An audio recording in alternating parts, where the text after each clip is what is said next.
Today I'm going to show you how to replace your cabin air filter inside a Mazda CX-5 year 2014.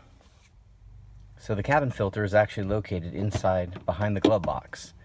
And so in order to remove the glove box, you need to push in on the sides,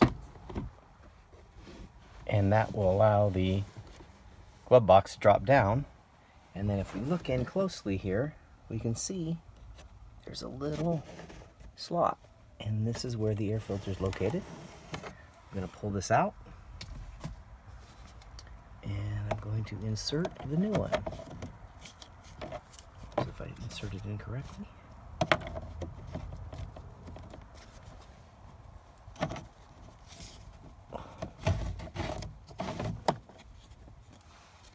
you want to make sure that that clips in place. And then I'm going to just put the glove box back in. So again, I've got to push on the sides here and here to get these little tabs to engage back here. Okay, I had to put the camera down so I could do that. But basically I push the tab in on this side, push the tab in on this side, and then you can close the glove box.